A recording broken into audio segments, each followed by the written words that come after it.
नमस्कार जी, मैं Shifali secret of your life programme में आपका ढेर सारा स्वागत करती हूँ। एक बार फिर से आपके सामने हाजिर हैं। आज आप ही के सवाल हम प्रोफेसर गुरदीप अरोड़ा साहब से पूछेंगे, तो पहले उनका स्वागत कर लेते हैं। प्रोफेसर, ओम नमः शिवाय। नमस्कार।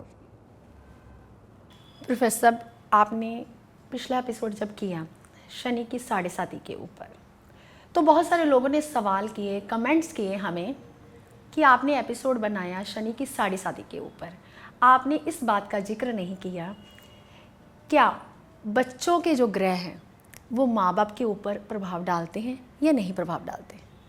बहुत अच्छा पूछा शिफाली जी आपने। क्या बच्चों के ग्रह माँ बाप के ऊपर आते हैं? मैंने आज से 5 साल पहले एपिसोड किया था, उसमें मैंने बताया था कि जो बच्चों के ग्रह होते हैं 13-14 साल तक कुंडली जो होती है वो माँ बाप के ऊपर होती है, खुद के लिए नहीं होती। मैंने बताया था, दिखाने की ज़रूरत नहीं होती, आप खुद अपनी कुंडली दिखाइए। लेकिन कई दफ़ा वर्ष फल में जब कभी 6-8-12 में गुरु ग्रह आ जाए, 6-8-12 में चंद्र ग्रह आ जाए और 6-8-12 में सूर्य आ जाए, सूर्य तो फिर भी क्रूर ग्रह है तो अच्छा ही होता है, जब कभी सौम्य ग्रह 6-8-12 में आते हैं तो वो खराब होते हैं, अच्छे फल नहीं देते। जैसे कि बुध 12वें घर में बहुत ख़राब होता है और छठे हाउस में तो फिर भी ठीक होता है, 8 हाउस में बहुत ख़राब होता है। इसी तरीके से जब कभी 6-8-12 में अच्छा ग्रह कोई भी आता है तो वो ख़राब होता है। जैसे कि अष्टम में मंगल आ जाए, 12वें घर में मंगल आ जाए, वो भी ख़राब होता है, वो भी क्रूर ग्रह है तो लेकिन ख़राब होता है। शनि आ जाए तो वो भी खराब होता है, राहु आ जाए 6-8-12 में वो भी खराब होता है। जब कभी बच्चे के ग्रह आप अपनी कुंडली दिखाते हो, आपको परेशानी आती है, फिर भी आप परेशान होते हो, तो तब उस स्थिति में हम बच्चे की कुंडली दिखा सकते हैं। वैसे तो मैं बोलता हूँ 14 साल तक माँ बाप के ग्रह ही काम करते हैं बच्चे के ऊपर, 14 साल तक। लेकिन अगर कोई ज़्यादा मुसीबत है, परेशानी नहीं जा रही, फिर बच्चे की कुंडली आप दिखा सकते हो। नहीं तो जब भी कोई इंसान वैसे ही आता कहता मेरे बच्चे की कुंडली, फिर मैं बंद कर देता हूँ, फिर मैं कहता हूँ ज़रूरत नहीं है, आप अपनी कुंडली दिखाइए। हाँ, बच्चे को फ़ॉरेन भेजना है, कौन सी स्ट्रीम लेनी है, बच्चा आगे क्या करेगा, उसके लिए हम पहले क्या करें, फिर हम कुंडली ज़रूर दिखाएंगे। फिर कुंडली दिखानी चाहिए। तो 14 साल तक तो ज़रूरत नहीं होती, जब 9वीं 10वीं बच्चा करता है तो तब भी दिखानी चाहिए भी आगे स्ट्रीम कौन सी लेनी है। हाँ, तब बच्चे की कुंडली दिखानी चाहिए जब कभी बच्चे की ग्रोथ नहीं होती, दिमाग की ग्रोथ कम होती है। दिमाग की ग्रोथ क्यों कम हो रही है, कोई कुंडली में दिक्कत तो नहीं है। और जब बच्चे का जन्म होता है उस वक्त कोई डॉक्टरों से गलतियाँ हो जाती हैं, कोई माँ बाप से गलतियाँ हो जाती हैं, उससे बच्चे के ऊपर असर आता है, तो वो उस स्थिति में हम बच्चे की कुंडली ज़रूर देखते हैं। और भी कई कारण होते हैं, लेकिन अगर नॉर्मल दिखाते हो तो 14 साल तक माँ बाप के ग्रह काम करते हैं, बच्चे की कुंडली नहीं दिखानी चाहिए। ये तो मैंने शेफाली जी की सवाल का जवाब दिया जी। अब कितना असर करते हैं ग्रह, कितना नहीं असर करते, ये साइंटिफिक रीजन से सुनिए। अगर बच्चा बीमार है, माँ भागती है, पिता को फ़ोन करती, छोड़ो काम सारे, बच्चा बहुत ज़्यादा बीमार है, डॉक्टर के पास लेके जाना है। अब पता चल गया बच्चे के ग्रह काम करते या नहीं करते। अब बच्चा बीमार हो गया बहुत ज़्यादा, तो उसको लेके दौड़ना पड़ा, पिता का काम बंद हो गया, घर में स्थिति खराब हो गई, बच्चे को हम लेकर जा रहे हैं। इस स्थिति में हम बच्चे की कुंडली जरूर देखेंगे। देखिए, जब कोई बीमारी या फिर बच्चे की ग्रोथ, सुनता कम है, दिखता कम है, तो हम जरूर कुंडली देखेंगे। ये मैंने साइंटिफिक रीजन से समझाया कि जब कभी बच्चा बीमार होता है ना, तो आपका केतु देव कहाँ पे बैठा हुआ है, पहले तो मैं आपकी कुंडली देखूंगा, बाद में मैं देखूंगा कि बच्चे की कुंडली में क्या है, पहले में आपकी। वैसे बच्चा ग्रह जब लेकर आता है वो 6-8-12 में ग्रह लेके तो नहीं आया, बुरे ग्रह लगन में तो नहीं लेके आया, बहुत सारे कारण होते हैं। कहीं गर्णमूल में पैदा तो नहीं हुआ, गर्णमूल में 27 दिन तक खुद के ऊपर भारी होता है, फिर 2.5 साल तक माता पिता के ऊपर भारी होता है। तो देखना पड़ेगा कि आपका बच्चा कौन से ग्रह लेके आया। जब बच्चे का जन्म होता है या जन्म होने वाला होता है तो उसी टाइम कुंडली जरूर दिखानी चाहिए कि हमारे जो ग्रह होंगे वो कैसे होंगे। अगर ऑपरेशन से होता तो टाइम निकाल लीजिए, सभी एस्ट्रोलॉजर टाइम निकाल देते हैं, तो अच्छा सा टाइम निकालिए। मुझे तो कम से कम 2-3 दिन लगते हैं समय निकालने में, क्योंकि मेरा नाम कल को बदनाम ना हो, प्रोफेसर साहब ने टाइम निकाला तो देखो बच्चा कैसा जन्म लिया। देखिए मैं तो 3-4 दिन लेता हूँ, जब कोई मेरे से टाइम निकालने के लिए पूछता है तो मैं उसी टाइम निकाल के नहीं दे सकता, क्योंकि ये गणना बहुत ज़्यादा कठिन है। 3-4 दिन लगते हैं मेरे को टाइम निकालने के लिए। तब मैं बच्चे को बोलता अगर ऑपरेशन से ही होना है तो क्यों ना अपनी मर्जी से करवाए, इस टाइम करवाना चाहिए बच्चे को। और भी बहुत सारी बातें हैं, जैसे जैसे शिवाली जी मेरे से क्वेश्चन करते जाएंगे वैसे वैसे मैं आपको जवाब देता जाऊंगा।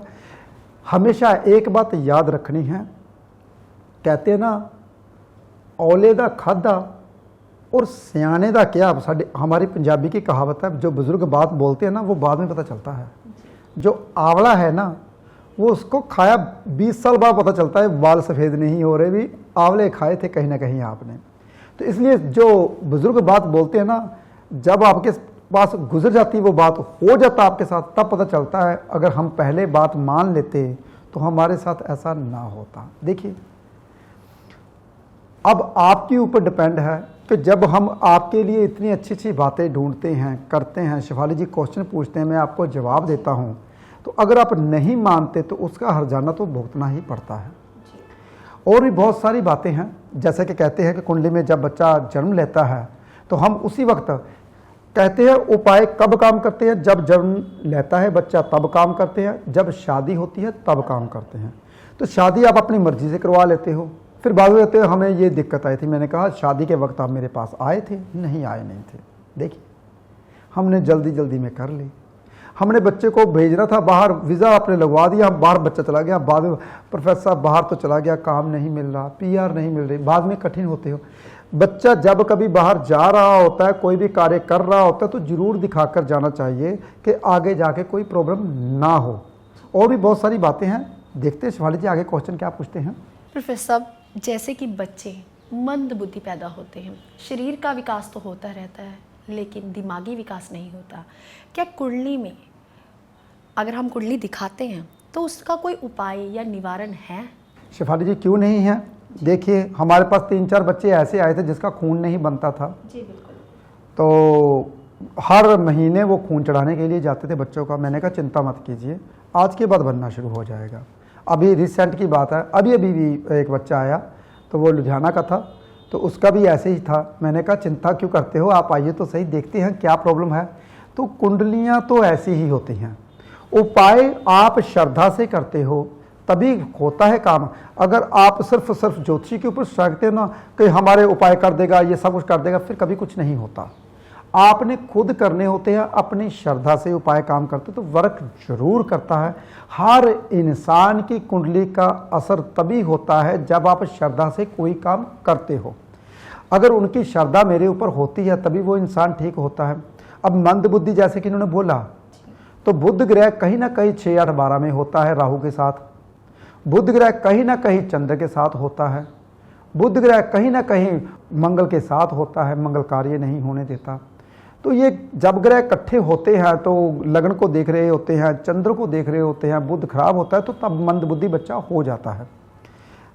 बुरे ग्रह लग्न को देखेंगे, लग्नेश जो है, वैसे तो लग्नेश का अष्टम का दोष नहीं लगता, लेकिन फिर भी 11वें घर में बैठ जाता है तो बहुत खराब होता है सेहत को लेकर। 6ठे हाउस में बैठ जाता तो सेहत को लेकर बहुत खराब होता है। 12वें घर में बैठ जाता तो सेहत खराब होती है। अष्टम में बैठ जाता तो भी 50% सेहत खराब ही रहती है। तो इसलिए ये मत सोचो कि अष्टम का दोष नहीं लगता, ऐसा नहीं होता। लग्नेश कहीं भी बैठ सकता है, लेकिन वो देखना पड़ेगा कितनी डिग्री में बैठा हुआ है, कौन से घर में बैठा हुआ है। अगर बुरे घर में लग्नेश बैठा हुआ है, इसका मतलब कहीं ना कहीं सेहत खराब। फिर उसका मतलब मन का कार का चंद्रमा वो नीच राशि में आ गया, शनि के साथ आ गया, तो वो भी केतु के साथ आ गया तो खराब। फिर बुद्धि का कार का बुध ग्रह वो कहीं अष्टम में चला जाए, राहु के साथ आ जाए तो वो भी खराब। ऐसे बंदे जिद्दी हो जाते हैं, अपनी मर्जी करते हैं, किसी की बात नहीं सुनते। तो जब किसी की बात नहीं सुनेंगे तो कामयाब कैसे होंगे? शेफाली, कामयाब तो तभी हो पाएंगे ना अगर किसी की बात सुनेंगे तो। जी बिल्कुल। तो वो किसी की बात नहीं सुनते, तो उसके लिए तो उपाय तो करने ही पड़ते हैं। तो उपाय तभी काम करते हैं अगर वो बच्चा खुद अपनी मर्जी से करे, लेकिन बच्चे तो करेंगे नहीं, वो तो किसी की बात नहीं मानते। तो उसके लिए उसकी माँ उपाय कर सकती है, फिर भी 25-50% फ़र्क पड़ता है। जी प्रोफेसर साहब, आपने अच्छा बताया, क्योंकि बहुत सारे लोगों को ऐसी परेशानियों का, ऐसी दिक्कतों का सामना करना पड़ता है। प्रोफेसर साहब, क्या होता है कि अभी उम्र भी कुछ नहीं हुई होती, 18-20 साल के बच्चों को चश्मे तक लग गए हैं। धीरे धीरे जैसे जैसे उम्र बढ़ती है और आईसाइट वीक होती जाती है, कई बार तो लेज़र भी करवाना पड़ता है, आँखों का ऑपरेशन करवाना पड़ता है। ज्योतिष एक साइंस है, एक महाविद्या है। अगर हम उपाय करें तो मुझे लगता है कि शायद आँखों का चश्मा तक इंसान का उतर जाता है। तो आप इसके लिए हमें कोई उपाय बताइए। शेफाली जी, सबसे आसान उपाय जो होता है ना जी, नेचर। देखिए, हम नीचे का इतना सुंदर ऑफिस छोड़ के हम ऊपर आके बैठे हैं, इसका क्या कारण है? सामने हमारे बगीचा है। इसका यही एक कारण है कि हम नहीं चाहते कि हमारी आंखों में चश्मा फिर से दोबारा से लग जाए जो हमने उतारा है। शेफाली जी, आपकी दूर की निगाह भी कमज़ोर थी और मेरी भी नज़दीक की निगाह कमज़ोर थी। जब हम लाइटों में बैठते थे, देखिए, तो हमारे बाल झड़ने शुरू हो गए। तो ये मेरा पूरा एरिया खाली हो गया था, हम नेचर में बैठने शुरू हो गए। नेचर में बैठे हैं तो नेचर में जब हम बैठते हैं कुदरती लाइट में, जैसे कि हिमाचल वाले जितने पहाड़ी बंदे होते हैं उनकी आंखों की निगाह बहुत तेज़ होती है, वो नेचर में ज़्यादातर रहते हैं। इर्द गिर्द पहाड़ियाँ, इर्द गिर्द नेचर ही नेचर होती है, तो आंखों की निगाह कभी कमज़ोर नहीं होते। जो बच्चे लाइटों में बैठते हैं, ऑक्सीजन की कमी होती है और दिन रात एसी लगा के अंदर गेमें खेलते हैं, टीवी देखते हैं, उनकी आईसाइट तो वीक होगी ही होगी। ऊपर से वो थोड़ा सा बुद्धि का विकास नहीं हो पाएगा, वो अपनी बुद्धि को ग्रोथ नहीं, वो जहाँ पड़ा है उसको ऐसा लगता है मेरी दुनिया ही यही है।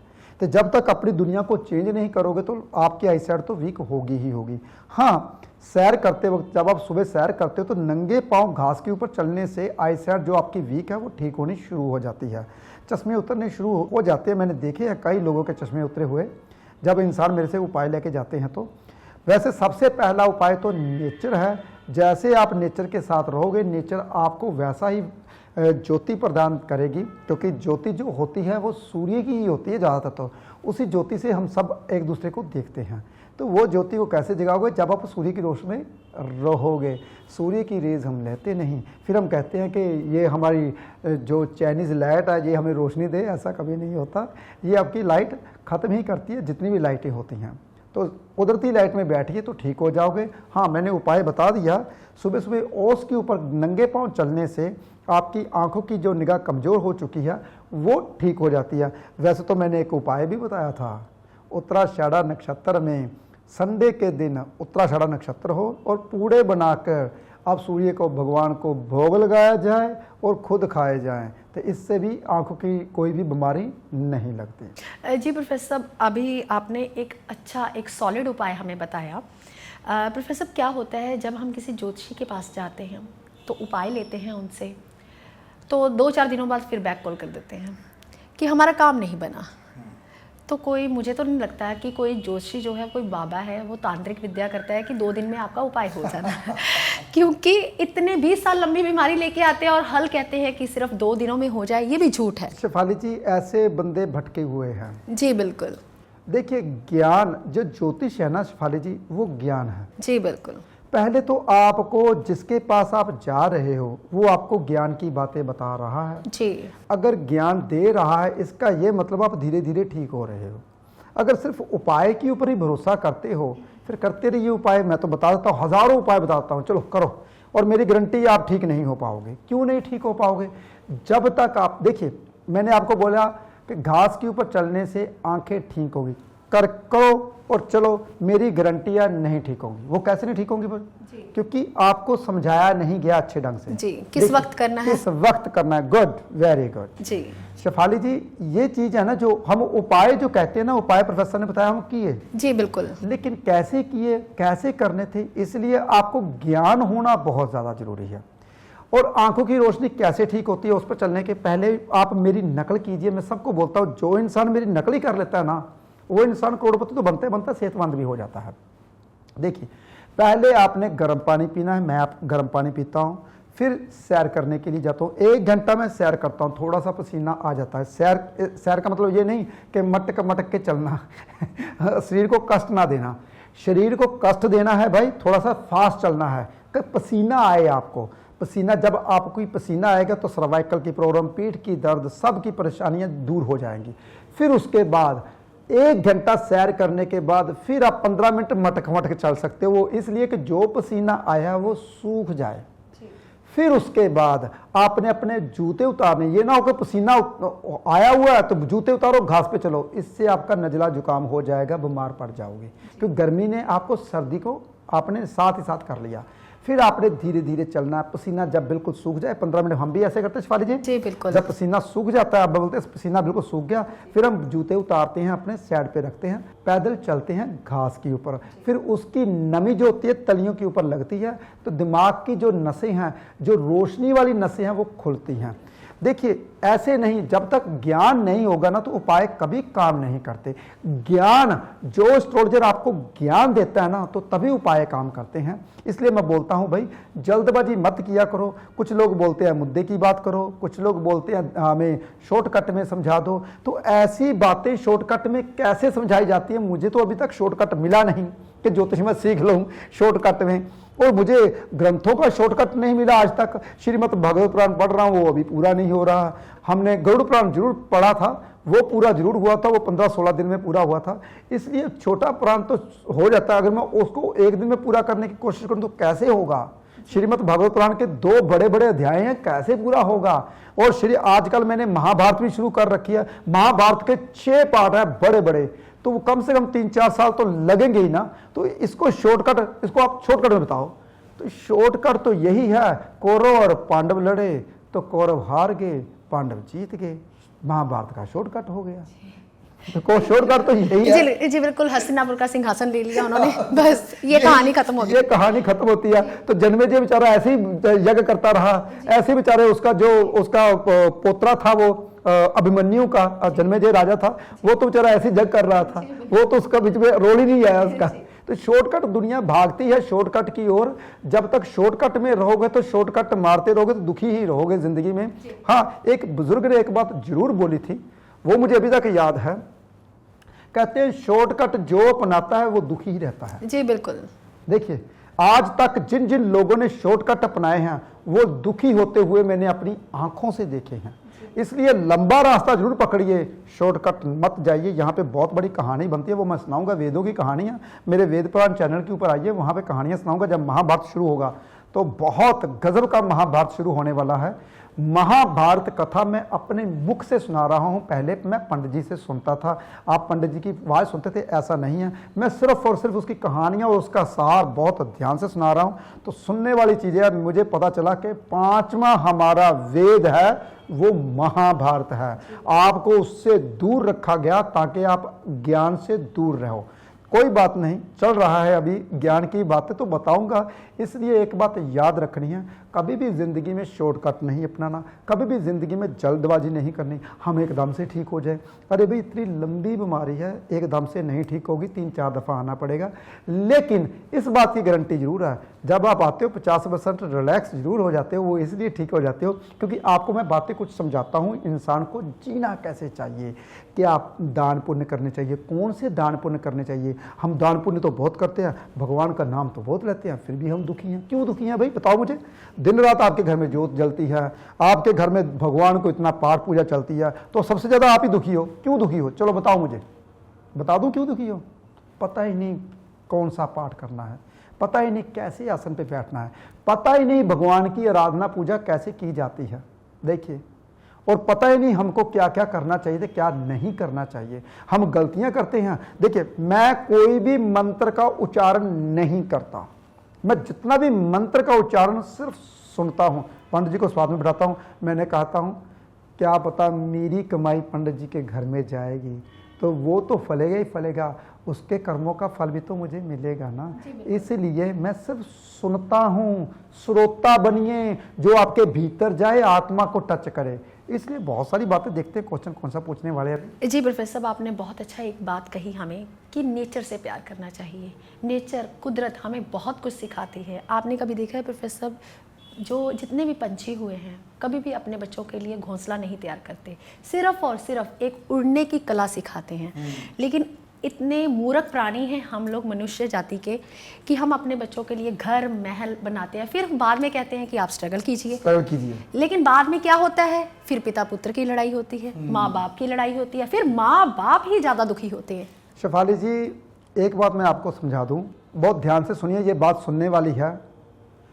बाप कमाई करे या बच्चों के पास बैठे संस्कार दे, संस्कार देने वाली बात सिर्फ और सिर्फ माँ के ऊपर आती है। माँ समझा सकती हैं। बाप तो बेचारा कमाई करे और घर में आपको पाले पोसे, हम बाप के ऊपर सब कुछ छोड़ देते हैं। संस्कार बच्चे के माँ के ही होते हैं।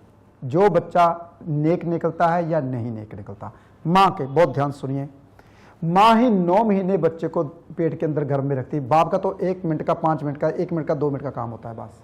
सिर्फ और सिर्फ शुक्राणु माँ के पेट में जब जाता है, बस इतना ही काम होता है पिता का। या पिता का काम होता है खाना खुआना, कमाई करनी और पैसा देना। संस्कार माँ के ही चलते हैं। तो हम क्या कहते हैं, पिता का काम क्या होता है, आपको मकान लेके दे दिया, सब कुछ कर दिया, अब आगे आप भी कुछ ऐसा करो ताकि आपके बच्चे भी खुश रहे, मेरे पिता ने भी कुछ किया था। हम पता क्या कहते हैं, दादा परदादा की ज़्यादा तो होती है, पोते भी उड़ाते हैं, पिता भी उड़ाता है। जब खाली हो जाता है तो पड़पोते के पास, बेचारे के पास कुछ नहीं बचता।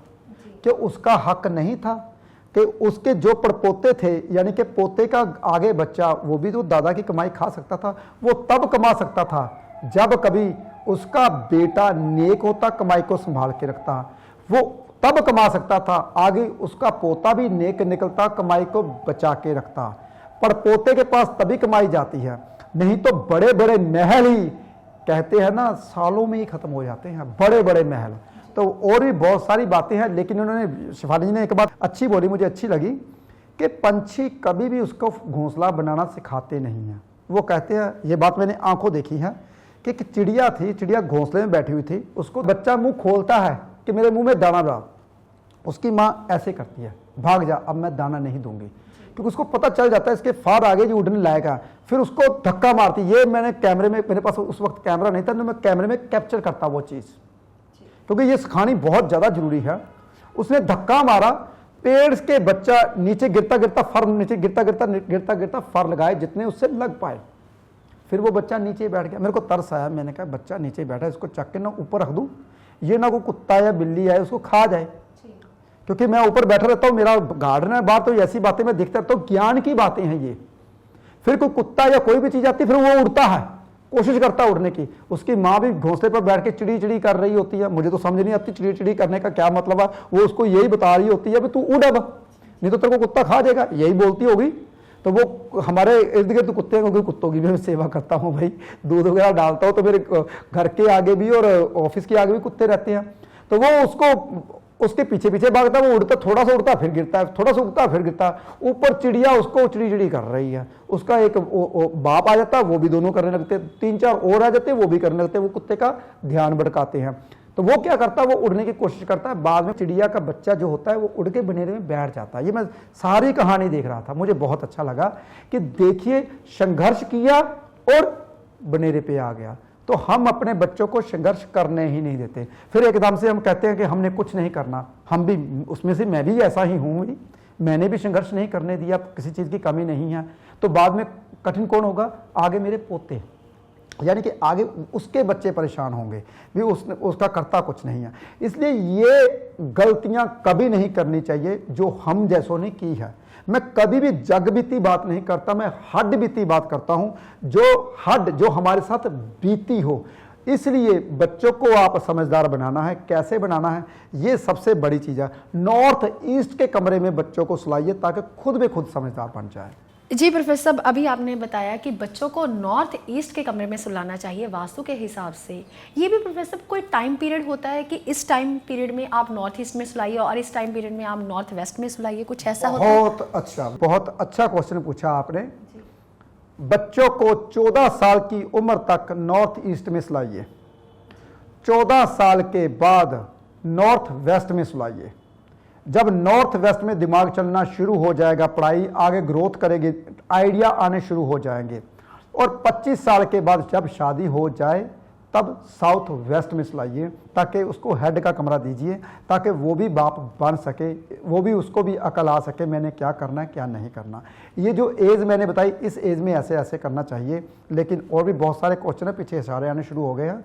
अगले एपिसोड में जैसे शिवाली जी पूछेंगे मैं आपको जवाब दूंगा। जी प्रोफेसर साहब, ये आप ही के एपिसोड सुन सुनकर मेरे को भी इतना ज्ञान हुआ, क्योंकि आपके जो एपिसोड हैं, जैसे कि आपने सीक्रेट ऑफ योर लाइफ रखा है अपने प्रोग्राम का नाम, ये एपिसोड हमें अज्ञानता से ज्ञान की ओर लेके जाता है और गरीबी से अमीरी की ओर लेके जा रहा है।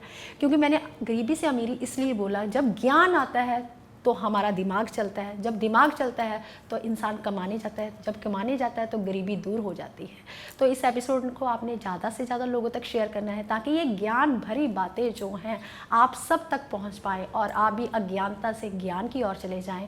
और कमेंट में आपने, जैसे आप अपने व्यूज़ देते हैं, आप ही के सवाल मैंने उठाए हैं, तो आप कोई ना कोई व्यूज़ ज़रूर दीजिए हमें अपने कमेंट में, चाहे आप ओम नमः शिवाय ही लिखिए। आप अपना ध्यान रखें, खुश रहिए। फिलहाल आज के लिए इतना ही। नमस्कार।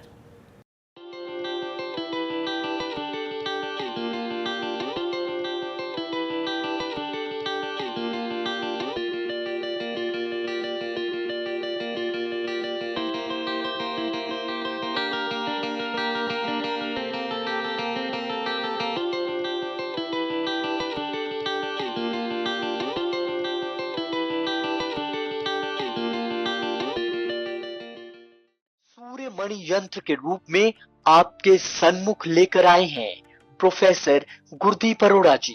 पूजा विधि से अभिमंत्रित कर प्रोफेसर गुरदीप अरोड़ा जी ने सूर्य मणि यंत्र को तैयार किया है।